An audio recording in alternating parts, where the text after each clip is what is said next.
நாமத்தில் எல்லாம் கூடும், எல்லாம் கூடுமே. உங்கள் சமூகத்தில் எல்லாம் கூடும், எல்லாம் கூடுமே. இந்த நாமத்தில் எல்லாம் கூடும், எல்லாம் கூடுமே. உங்கள் சமூகத்தில் எல்லாம் கூடும், எல்லாம் கூடுமே. உம்மால் கூடும், எல்லாம் கூடும். பாடுவோமா? உம்மால் கூடும், எல்லாம் கூடும். கூடாதது ஒன்றும் இல்லையே. உம்மால் கூடாதது ஒன்றும் இல்லையே. உம்மால் கூடும், எல்லாம் கூடும். சந்தோஷமா? உம்மால் கூடும், எல்லாம் கூடும். கூடாதது ஒன்றும் இல்லையே. உம்மால் கூடாதது ஒன்றும் இல்லையே. இந்த நாமத்தில் எல்லாம் கூடும், எல்லாம் கூடுமே. உங்கள் சமூகத்தில் எல்லாம் கூடும், எல்லாம் கூடுமே. இந்த நாமத்தில் எல்லாம் கூடும், எல்லாம் கூடுமே. உங்கள் சமூகத்தில் எல்லாம் கூடும், எல்லாம் கூடுமே.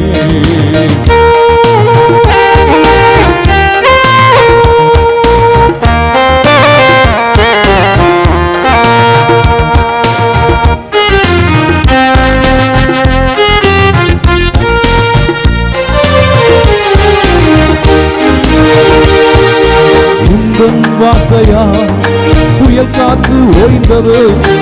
உந்தன் வார்த்தையா புயல் காற்று ஓய்ந்தது.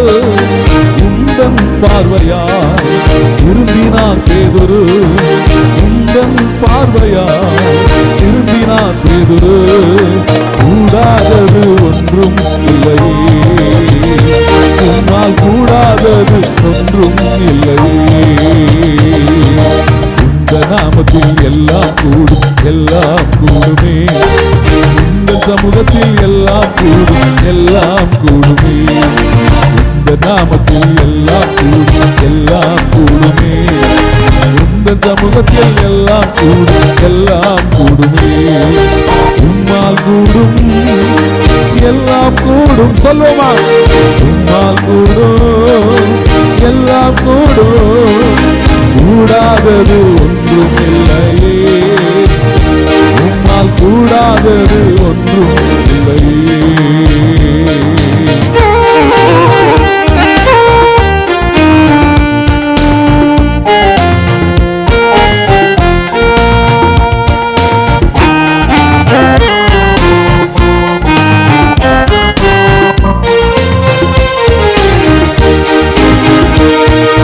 தபித்தாள் மரித்தாள், ஜெபத்தால் உயிர்த்தாள். தபித்தாள் மரித்தாள், ஜெபத்தால் உயிர்த்தாள். திமிர்வாத ஐனேயா சுகமாகி நடந்தாள். திமிர்வாத ஐனேயா சுகமாகி நடந்தாள். கூடாதது ஒன்றும் இல்லையே. உம்மால் கூடாதது ஒன்றும் இல்லையே. சொல்லுமா? பாடுவோமா? கூடாதது ஒன்றும் இல்லையே. உம்மால் கூடாதது ஒன்றும் இல்லையே. இந்த நாமத்தில் எல்லாம் கூடும், எல்லாம் கூடுமே. இந்த சமூகத்தில் எல்லாம் கூடும், எல்லாம் கூடுமே. எல்லாம் கூடும், எல்லாம் கூடுமே. இந்த சமூகத்தில் எல்லாம் கூடும், எல்லாம் கூடுமே.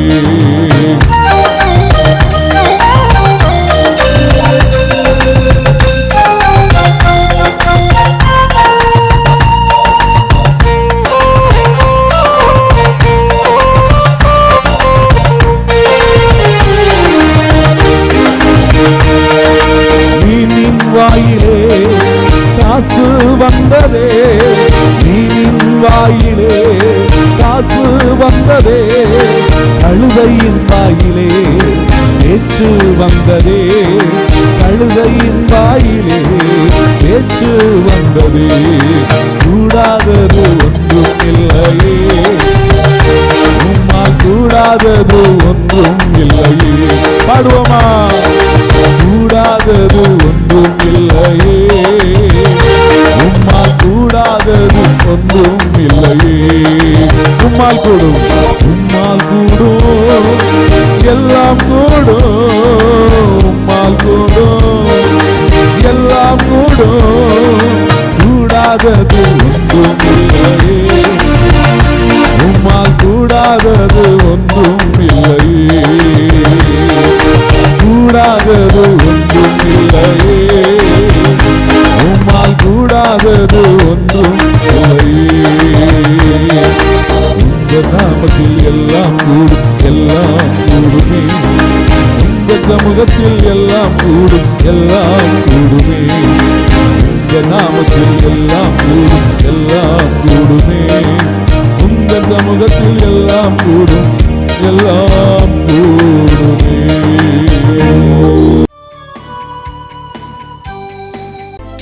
அன்பின் உள்ளங்களை, இந்த பகுதியை படிக்கிற நேரத்தில் எனக்கு ஒரு கேள்வி வருவது உண்டு. வேதத்தில் இன்னைக்கு நற்செய்தி பகுதியில் பாருங்க, பேதுருவானவர் போய் ஆண்டவராகிய இயேசு கிறிஸ்துவிடம் கேட்கிறாரு, என் ஆண்டவரே, யோவான் அவனை நீங்க ரொம்ப நேசிக்கிறீங்க இல்லையா, அன்பு சீடர் இல்லையா, அவனுக்கு என்ன ஆகும்? நீங்க போறீங்க, அதுக்கப்புறம் அவனுக்கு என்ன ஆகும்?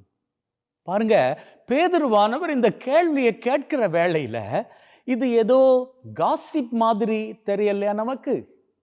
மேபி ஒரு ஹோலி காசிப் அப்படின்னு வச்சுப்போமே, ஒரு பரிசுத்தமான காசிப் அப்படின்னு வச்சுப்போம். அப்போ அதற்கு ஆண்டவருடைய பதில பாருங்க. ஆண்டவர் என்ன சொல்றாரு? சரி, அவனுக்கு என்ன ஆனா உனக்கு என்ன? நான் வரும் வரைக்கும் உயிரோட இருந்தா உனக்கு என்ன ஆக போகுது அப்படின்னு கேட்கிறாரு. அப்படி கேட்கிற வேளையில நான் நினைக்கிறேன், அப்படி சொன்னதை அவங்க தப்பா நினைச்சிட்டாங்க. அதனாலதான் அன்றைய நாட்கள்ல ஒரு பேச்சு இருந்தது, யோவான் சாகவே சாக மாட்டார் அப்படின்னு சொல்லி. அதுவும் கரெக்டு தான். என்ன சொன்னா, இயேசுவின் ஏனைய சீடர்கள் அப்போஸ்தலர்கள் எல்லாம் மோசமான விதத்தில் கொலை செய்யப்பட்டார்கள். ஆனா இந்த யோவான எண்ணெய் சட்டியில தூக்கி வீசியும் கூட அவருக்கு ஒண்ணுமே ஆகல. ஸோ அது ஒரு பக்கம் இருக்கட்டும். ஆனா இந்த இடத்துல ஆண்டவர் நமக்கு கத்துத்தர விரும்புகிற காரியம் என்ன அப்படின்னு சொன்னா, பேதுருவானவரை ஆண்டவர் ஆசீர்வதிச்சுட்டாரு. அவர் பண்ண தப்புக்கள் எல்லாம் மன்னிச்சு தன்னையே மறுதலித்தவர். அப்படி மறுதலித்தவரை கூட மன்னிச்சு ஏற்றுக்கொண்டு அவர்கிட்ட என்ன ஒரு காரியத்தை ஒப்படைச்சாரோ அந்த காரியத்தை தொடர்ந்து நடத்து அப்படின்னு சொல்லி கொடுத்து விட்டு அவரை ஆசீர்வதித்த ஆண்டவர் இப்பொழுது இந்த ஆசீர்வாதத்தோடு இருக்கக்கூடிய பேதுருவானவர் இன்னொருத்தரை பற்றி விசாரிக்கிற வேளையில அவர் கரெக்டா சொல்றாரு, உன்னுடைய ஆசீர்வாதத்தோடு நீ வாழ்ந்து கொள், அடுத்தவனை பத்தி நீ குறை பேசாத. இன்னைக்கு நம்ம வாழ்க்கையில இது ஒரு பெரிய படிப்பனையாக இருக்கு இல்லையா? நாம நன்றாக வாழுகிற பொழுது அடுத்தவர்கள் நன்றாக இல்லை அப்படின்னு சொல்லி சொன்னா அவங்கள நாம சுட்டி காமிச்சு குறை பேசுவது நம்முடைய வழக்கம் இல்லையா? நான் எல்லாரையும் சொல்ல வரல, சமயங்கள்ல இந்த பழக்கம் இருப்பது உண்டு அல்லவா? ஒரு உதாரணம் சொல்லட்டுமா? நாங்கெல்லாம் குடும்பத்தோடு சர்ச்சுக்கு சண்டே தவறாது மாசுக்கு போயிடுவோம். பக்கத்து வீட்டில் இருக்கிறாங்களே, அவங்க கிறிஸ்மஸ், நியூ இயர், ஈஸ்டர் இதற்கு மட்டும்தானே சர்ச்சுக்கு போறாங்க. எங்களை போல வருமா அப்படின்னு நாம யோசிக்கிறது இல்லை. இது மாத்திரம் அல்ல, இது போல நிறைய காரியங்கள்.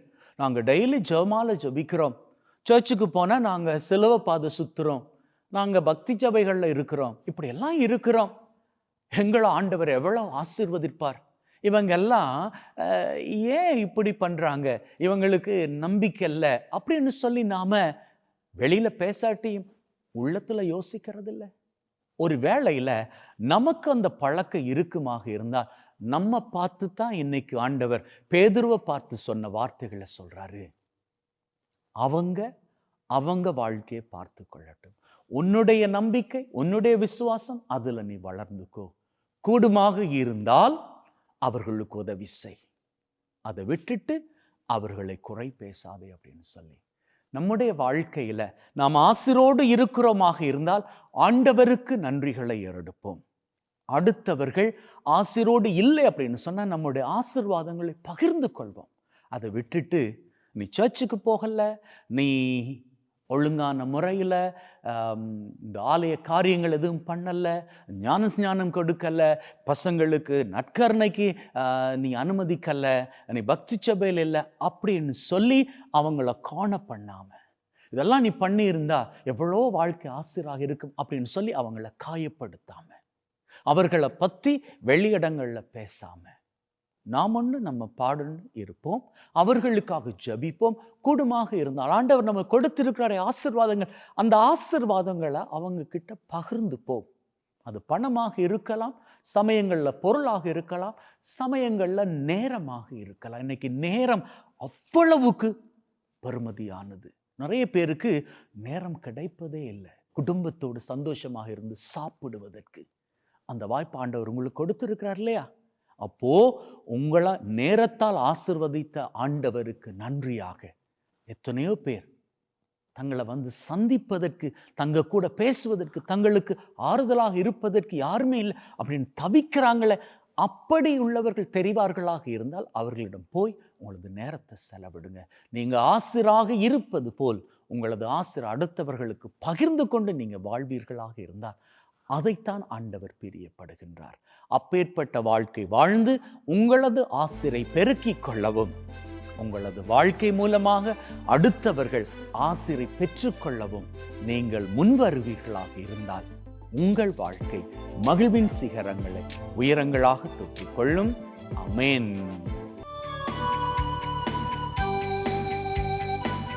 Praise the Lord. என் அன்புக்குரியவர்களே, ஆரோக்கியமாய் சுகமாய் வாழ எடுக்கும் முயற்சியெல்லாம் வெற்றி பெற உங்களை வாழ்த்துகிறேன். இணை சட்டம் 30ஆம் அதிகாரம் 4வது வசனம், நீ வானத்தின் கடை எல்லை வரை துரத்தப்பட்டிருந்தாலும் உன் கடவுளாய் ஆண்டவர் அங்கிருந்து உன்னை கூட்டி சேர்ப்பார். என் அன்புக்குரியவர்களே, ஒருவேளை உறவுகள் உடைஞ்சு போயிருக்கலாம், ஒருவேளை நம்ம வாழ்க்கையில ஒரு தூரமா உறவுகளை விட்டு பிரிஞ்சு கிடக்கிறோம். சொந்த ஊரை விட்டு நான் வேற ஊர்ல இருக்கேன், நான் எப்படி மீண்டும் வருவேன், எப்படி என் வாழ்க்கை ஆசீர்வாதமா இருக்குமா அப்படி நிறைய பேர் கேட்குறாங்க. இன்னைக்கு ஆண்டவர் உங்களை பார்த்து சொல்றாரு, நான் உன்னை கூட்டிட்டு வருவேன். நீ உலகத்தில் எங்க துரத்தப்பட்டாயோ, எங்க ஓடி ஒளிஞ்சியோ, அந்த இடத்துல உன்னை நான் கூட்டி சேர்ப்பேன். அவங்க முன்னால உன்னை கூட்டி சேர்ப்பேன்பா. என் அன்புக்குரியவர்களே, இந்த வார்த்தையை வாசிக்கும் போது உண்மையிலே ஒரு பெரிய இருதயத்துக்கு ஆறுதல் கிடைக்கிறது. ஒரு துரத்தப்படுகிற அனுபவம் என்பது எவ்வளவு வேதனை தெரியுமா? அந்த வேதனையான இடத்துல தான் ஆண்டவர் சொல்றாரு, உன்னை நான் கூட்டிட்டு வருவேன். அவர் உங்களை கூட்டிட்டு வந்துட்டாருன்னா அர்த்தம் என்ன தெரியுமா? உங்களை துரத்தினவங்க முன்னால நீங்க மேன்மையாக போறீங்க, ஆசீர்வாதமா மாற போறீங்க. பைபிள்ல துரத்தப்பட்ட ஒரு அனுபவம் இருக்கிறது. பாருங்களேன், யாக்கோபு தன்னுடைய குடும்பத்தை விட்டு சொந்த சகோதரன் ஏசாவுக்கு பயந்து துரத்தப்பட்டார். ஆனா ஒரு நாள் ஆண்டவர் அவரை அதே இடத்துக்கு அவரை அழைத்து கொண்டு வர்றாரு. எப்படி வந்தாராம் தெரியுமா? பைபிள் சொல்லுகிறது, அவர் 2 பரிவாரங்களோடு எல்லா செல்வமும் எல்லா ஆஸ்தியும் உள்ள மனிதனாக வந்தாராம். இன்னைக்கு உங்களையும் ஆண்டவர் உயர்த்துவாருங்க. துரத்தப்பட்ட மகனே மகளே, உன்னை கூட்டி சேர்த்து உயர்த்துவார். ஆண்டவரே, நான் துரத்தப்பட்ட நிலையில இந்த வெளியூர்ல இருக்கிறேன், நான் என் குடும்பத்தெல்லாம் பிரிஞ்சு நான் இங்க வந்து கஷ்டப்படுறேன், என் பிள்ளைங்கெல்லாம் என்னை விட்டு வெகு தூரமா இருக்கிறாங்க, என் கணவர் இங்க வாழ்க்கைக்காக எங்கேயோ போய் உழைக்கிறாரு. இப்படி எத்தனையோ பேர் கண்ணீரோட ஜெபிக்கிறாங்க. ஆண்டவரே, வெளிநாடுகளிலும் வெளியூர்களிலும் தன் குடும்பத்திற்காய் ஒரு துரத்தப்பட்ட அனுபவத்தோடு கஷ்டப்படும் பிள்ளைகள் மீது தயவாய் மனம் இறங்கும். உம்முடைய மனதுருக்கம் இவர்கள் மீது இறங்கட்டும்.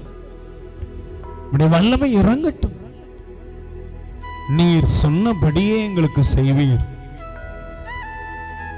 உன்னை நான் கூட்டி சேர்ப்பேன். உன்னை நான் கூட்டி சேர்ப்பேன்.